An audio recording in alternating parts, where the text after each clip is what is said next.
सभी साधक बंधु और हम हर वर्ष की तरह इस वर्ष भी इस पावन बराबर जहाँ की हमारे परम पूज्य मालिक साहब बल्कि कहा उनकी तपोभूमि ही रही है और यहाँ के क्षेत्र के बहुत लोगों को उन्होंने चुना। कई तो पीढ़ियां हो गई, लेकिन आज भी जुड़े हुए हैं। वो प्रेम, वो भाव आज भी प्रकट है। तो गुणा का जब भी कार्यक्रम होता है तो कहीं ना कहीं सूक्ष्म स्थिति में था, कहीं जगह कम पड़ती थी, कहीं कुछ परेशानियां भी आती थी, लेकिन जहां भाव है, प्रेम है, तो वहां परेशानियां नहीं देखी जाती। और जहां ईश्वर के प्रति समर्पण है, मानव के प्रति समर्पण है, फिर सुख सुविधाएं नहीं देखी जाती। और आज हमारे आदरणीय रघुवंशी जी ने ऐसी व्यवस्था यहाँ बना रखी है कि हम सबको उसका लाभ मिल रहा है। पहले खुले में था तो थोड़ी ठंड का एहसास होता था, लेकिन यहाँ तो पंखा भी चलाना था, तो सर्दी का प्रवेश भी यहाँ कम है। सबकी भावनाएं जुड़ी हुई है और मालिक की कृपा से ये सुविधा हम सबको मिल रही है। पहले कितना कष्ट उठाने करते थे। गुरुकुल में शिक्षा ग्रहण करने जब जाते थे, चाहे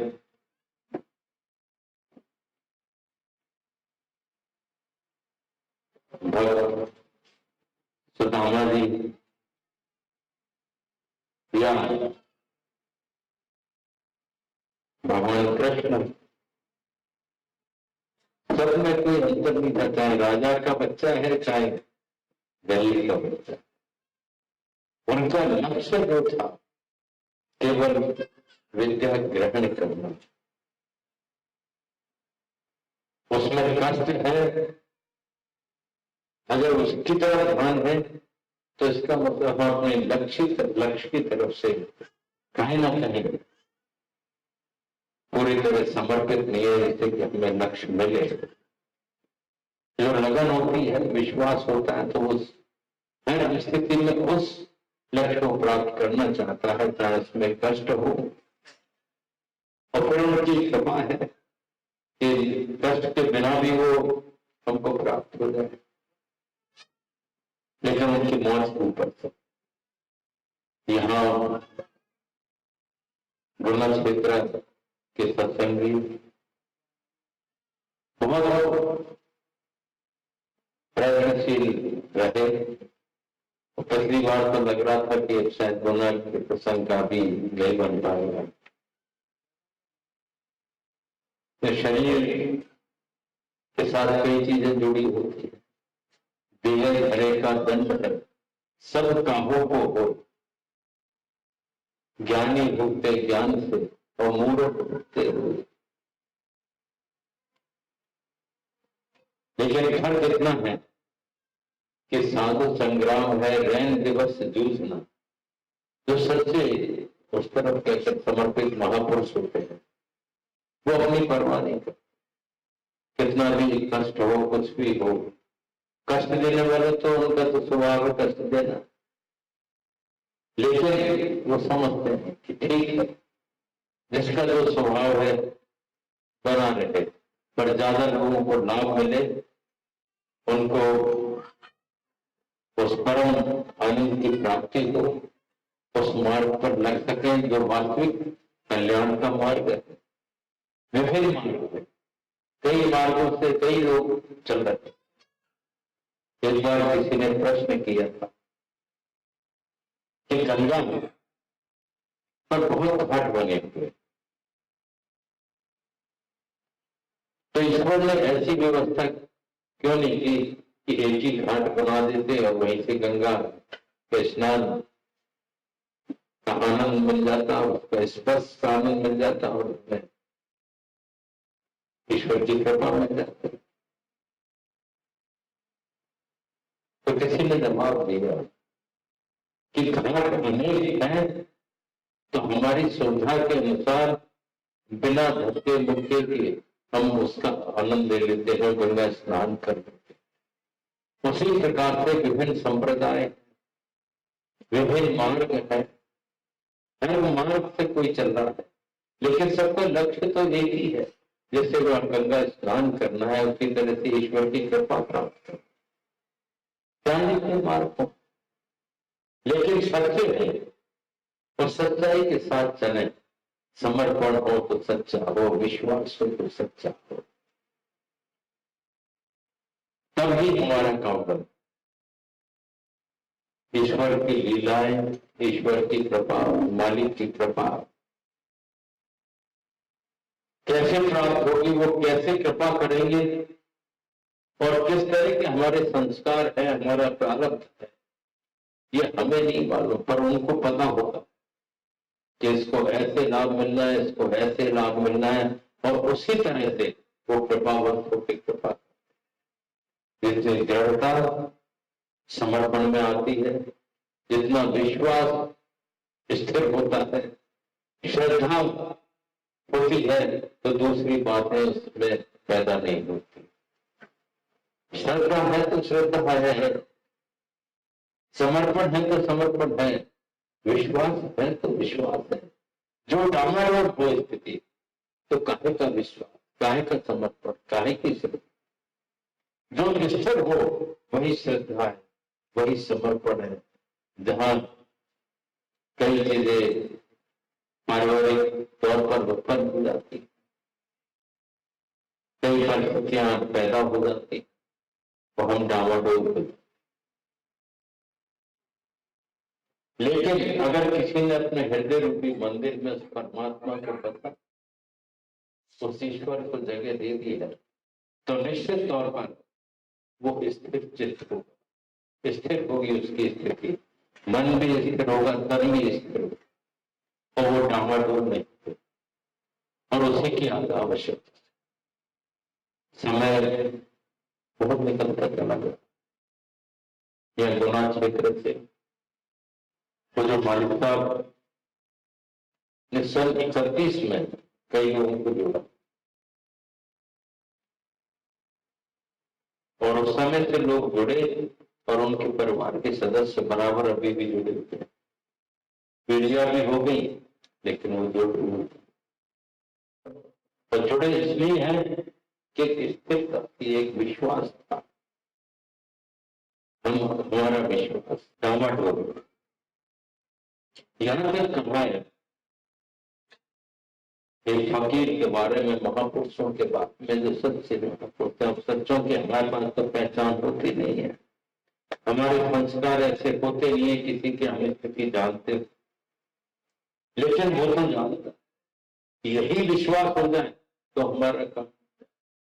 हम अपने मन के, बुद्धि के, और जो दृष्टि, जो बाहर की दृष्टि से देखते और उसके अनुसार चलते, और वही कारण होता है कि हम स्थिर नहीं रह पाते। जब हृदय रूपी मंदिर में वो परमात्मा, वो ईश्वर बस जाता है, तो हमारे अंदर स्थिरता भी आ जाती है। हमें लगता है वो तो हमारे नजदीक ही है, दूर है ही, और जो वो कर रहा है, जो दिखा रहा है, वो क्या है, वो उसकी मौत, वो जाने, पता नहीं क्या मौत है। लेकिन हम अपने आप को स्थिर नहीं करते, और कई विषम परिस्थितियां पैदा हो जाती हैं, और जो उसके नजदीकी उसकी कृपा प्राप्त होना चाहिए, उससे हम काफी दूर चले जाते हैं, और वही जन जन्मांतर का खेल हो जाता है। इस क्षेत्र में तो जो मालिक साहब ने भी कहा है, ये कठिन है, कठिन है चलना, ये खेल अरे गुड़ियों का नहीं, तलवार की धार पे चलना है, मजाक नहीं है। घबरा जाते हैं, मन के पे जरा भी चोट लगी, कहना नहीं माना तो हमें लगता है कि हमारा अहंकार उसमें बाधक बनता है और उस कारण से क्रोध पैदा होता है, क्रोध और हानि करता, मन अस्थिर होता है, अपने भी शरीर पे प्रभाव पड़ता है, दूसरों के शरीर पे और मन पर प्रभाव पड़ती है। जहां शांति है, विनम्रता है, उसका प्रभाव अलग है। जब तक वो स्थिति नहीं आती तब तक बहुत मुश्किल। ये खेल है घोड़ियों का नहीं, तलवार की धार पे चलना है, प्रेम की चाल बड़ी टेढ़ी है, हंसने में पिया नहीं मिलना, सर काट तले धर पैरों के एक आंसू नहीं निकलना है, तब झलक दिखेगी जलवे की मिटने पे खुदा का मिलना, तब उसका मिलना होता। हम तो जरा जरा सी बातों को जाने कैसी कैसी स्थितियां पैदा करते और समझ नहीं पाते,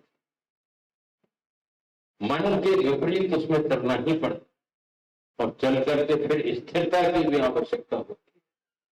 और अपने अहंकार में काय का अहंकार, काय का मान सम्मान, अगर हमारे मालिक का मान सम्मान हम रखते हैं तो वो बात अलग है। अपना मान सम्मान के लिए हम अपनी स्थिति बिगाड़ते हैं तो ये तो स्वार्थ हो गया। ये समर्पण कहाँ है, ये विश्वास कहाँ है?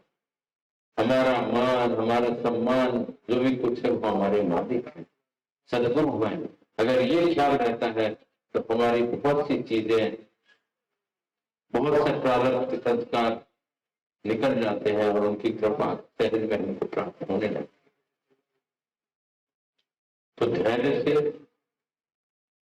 साहिब मिले सबूरी में, सब्र के साथ एक जन या कई जन क्यों न निकल जाए तो भी ये विश्वास दृढ़ होना चाहिए कि उन्हें कृपा की है, उन्हें पकड़ा है, हमने थोड़ी पकड़ा, तो हमारा काम बनेगा। पकड़ा है समर्थ ने तुमको, छोड़ेंगे नहीं अब दिन को, तुम्हारी चिंता उन्मन भारी, तुम अचिंत रहे रो प्यार। प्यार शब्द है,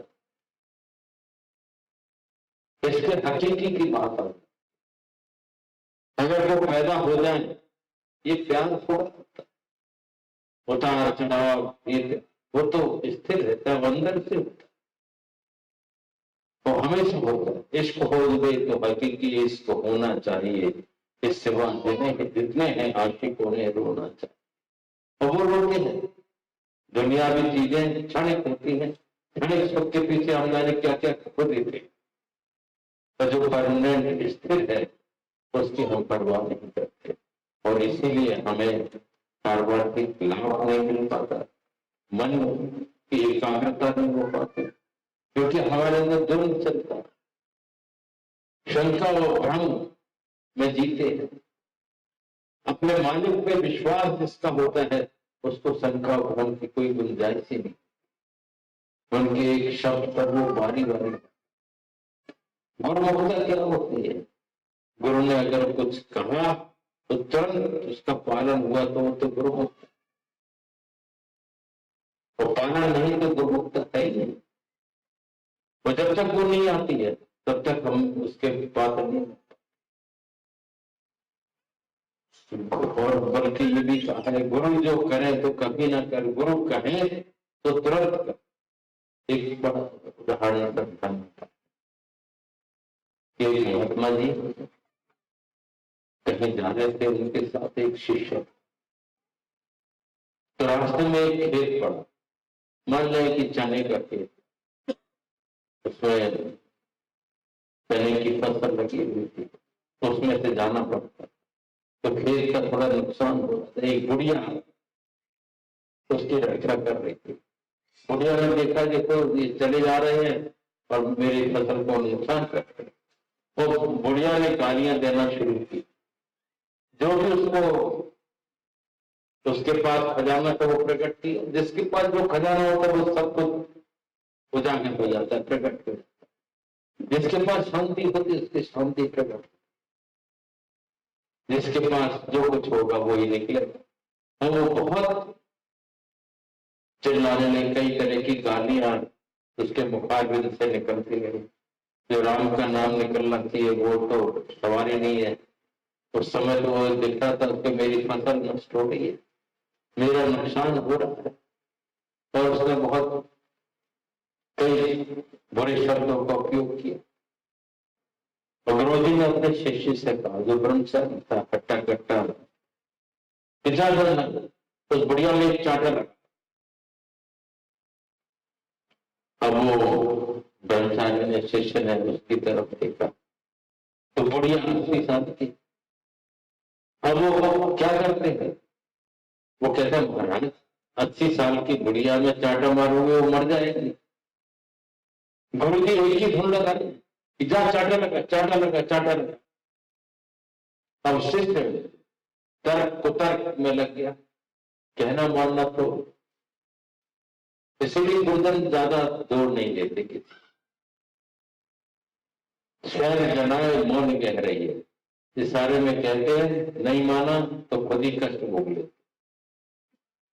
जब उन्होंने बहुत कहा तो वो तर्क करता रहा, कुतर्क करता गया, इतने में उस समय निकल गया, उस बुढ़िया को झटका लगा और वो खत्म। गुरु जी ने कहा तेरे कारण से वो बुढ़िया खत्म हो गई। अगर तू कहना मान लेता, उसको चाटा मार देता तो मेरे द्वारा उसको सजा मिल जाती, और सजा मिलने पर उसका वो कर्म कट जाता। जो शब्द उसने कहे वो मालिक सुनता है, मेरे मतलब वो परमात्मा, वो मालिक अंग संग रह के काम करते हैं। तुम सत्संग में सुनते हैं, सब कुछ सुनते हैं, अपन किसको बोल रहे हैं, क्या बोल रहे हैं अपने को पता। लेकिन गुरु जब कहें तो तुरंत पालन करना चाहिए, अपनी मन की नहीं चलाना। वो मन की चलाई तो उन्होंने तुरंत तिलांजलि की, आज से तू मेरा शिष्य नहीं, मैं तेरा गुरु नहीं। कैसे है, जब कोई कहना ना माने तो कैसा शिष्य, कैसा पुत्र। पुत्र वही है जो कहना माने, उसके आदेश के अनुसार करे। शिष्य वही है कि जो आदेश हुआ उसका पालन करना। बुरा भला वो उनका काम है, क्या होगा उसका परिणाम वो उनका काम है, अपना नहीं। युद्ध में अगर जाते हैं तो कमांडर ने जो आदेश किया वो आगे बढ़ता है, जाके लड़ाई के मैदान में कूद जाता है। वो ये नहीं देखता कि मेरे गोली लगेगी, मेरे ये होगा, मैं क्यों जाऊं। बैठने हुआ तो आदेश यानी आदेश। मिलिट्री में ये स्थिति होती है। इसीलिए सर्विस के दौरान भी अपने बॉस का आदेश अपन मानते हैं। और ये किस मार्ग में हम चल रहे हैं, उस मार्ग में जो सबका करता धरता है, उसकी कृपा चाहते हैं, तो मालिक की सदगुरु की कृपा चाहते हैं, और उसमें उस तरह नहीं चल पाते। दुनिया के पास हो जाएंगे, लेकिन वहां पे मैं भरा होगा। मन मिहिर कर लीजिए तब पियो लागे। हाँ, कबीर साहब ने कहा अपने आप को बिल्कुल मन को तीस डालो, मिहिर कर डालो, अपना कुछ ना रहे, तब वो पीर, वो ईश्वर, वो परमात्मा, वो सदगुरु हमारे साथ होते हैं और हमारे ऊपर कृपा। तो हमें चाहिए इस पावन धरा पर हम लोगों को भी मौका मिलता रहा, और कुछ ना कुछ संस्कार है, कुछ ना कुछ आदान प्रदान है कि जब भी यहाँ का प्रश्न आता है कि गुना सत्संग में चलना है तो सबकी इच्छा अपने आप हो जाती। प्रेरित करने वाली वही शक्ति है, प्रेरणा देने वाली वही शक्ति है। और व्यवस्था भी अपने आप जुटते जाते हैं। अब व्यवस्थाएं में कष्ट तो होता होगा, लेकिन व्यवस्था भी बखूबी करती, कभी किसी को कष्ट ना हो इसका भी ध्यान देते। सब कुछ करते हो फिर भी शिकायत हुए हों, पर इस मार्ग में वो होना नहीं चाहिए। चाहे झोपड़ी हो, चाहे महल हो, एक सब। फिर भी उस मालिक ने ऐसी सुविधाएं बना दी, और उन सुविधाओं का जैसे यहाँ भी रघुवंशी जी ने बना दिया, इसका लाभ सबको मिलता। तो सबसे यही आग्रह है कि सच्चे बने। समय निकलता चला जा रहा, आयु का इतना बड़ा समय निकल गया, कब क्या परिवर्तन हो कुछ पता नहीं।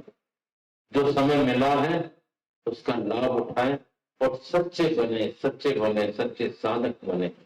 साधक का मतलब हो अपने आप को साथ से, मन से, वचन से, कर्म से स्थिर होकर के उस परम लक्ष्य की तरफ चलना शुरू करें। और उनके द्वारा बख्शिश में जो नाम मिला है, जो उन्होंने तरीका बताया, ध्यान में बैठ करके और उससे एकाग्रचित हो करके उसकी कृपा का लाभ है।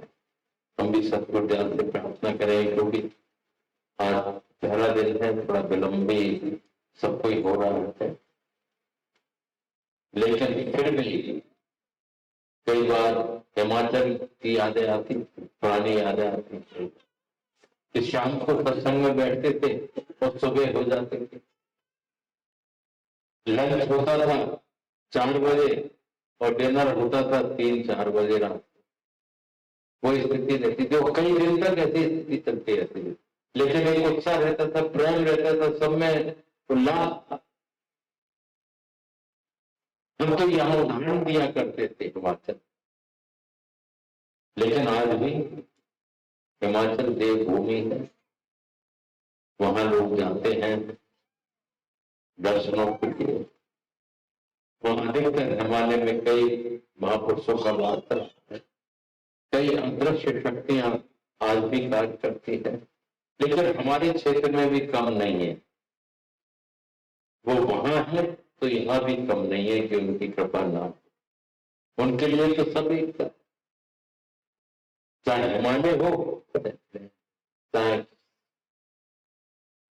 लेकिन ये तो प्राप्त करने वाले के ऊपर डिपेंड करता है, ग्रहण करने वाले के ऊपर डिपेंड करता है कि कितने हम पाप हैं, पवित्र हैं, कितना हम उसको चाहते हैं। जो उसको चाहेगा तो उसका अपना कुछ नहीं रहेगा। अगर अपना कुछ है तो उसको चाहे ही नहीं, तो उसको समझा ही नहीं। जब तक अपना मैं है तब तक उसको नहीं, और जब तक मैं खत्म नहीं होता तब तक उसको जाना भी नहीं जाता। उसको समझे, उसका सम्मान समझे, उसका सच्चा सानिध्य मिले, और जो प्रैक्टिकल साधन लोगों को मिला है, अनुभूतियां भी होती है, उसके बाद भी हम कहाँ हैं, कहाँ खड़े हैं, क्या कर रहे हैं और किस स्थिति में हमें होना चाहिए, ये अपने आप में फैसले करने की आवश्यकता है। उन्होंने जगा दिया, फिर हम सो जाते हैं, जगह जगाया फिर सोता है, ये तेरी नादानी है। उस पल को, उस क्षण को याद करता रहे, उस अनुभव को याद करता रहे जिसमें परमात्मा स्वयं कार्य कर रहे हैं, वो शक्ति कार्य कर रही है, मनुष्य का कार्य नहीं है, हम जैसे वो कोई कार्य नहीं। वो उसकी कृपा से सब लाभान्वित हो रहे हैं, और उसकी कृपा प्राप्त हो, उसकी पात्रता हमारे अंदर होना चाहिए, तो निश्चित तौर पर हमारा काम बन जाएगा। शनि शनि योग बना है, अभी 2 दिन यहाँ रघुवंशी जी के प्रांगण में यहीं पे रहेंगे हम लोग, और जितना होगा उनकी कृपा से लाभ मिलता रहेगा।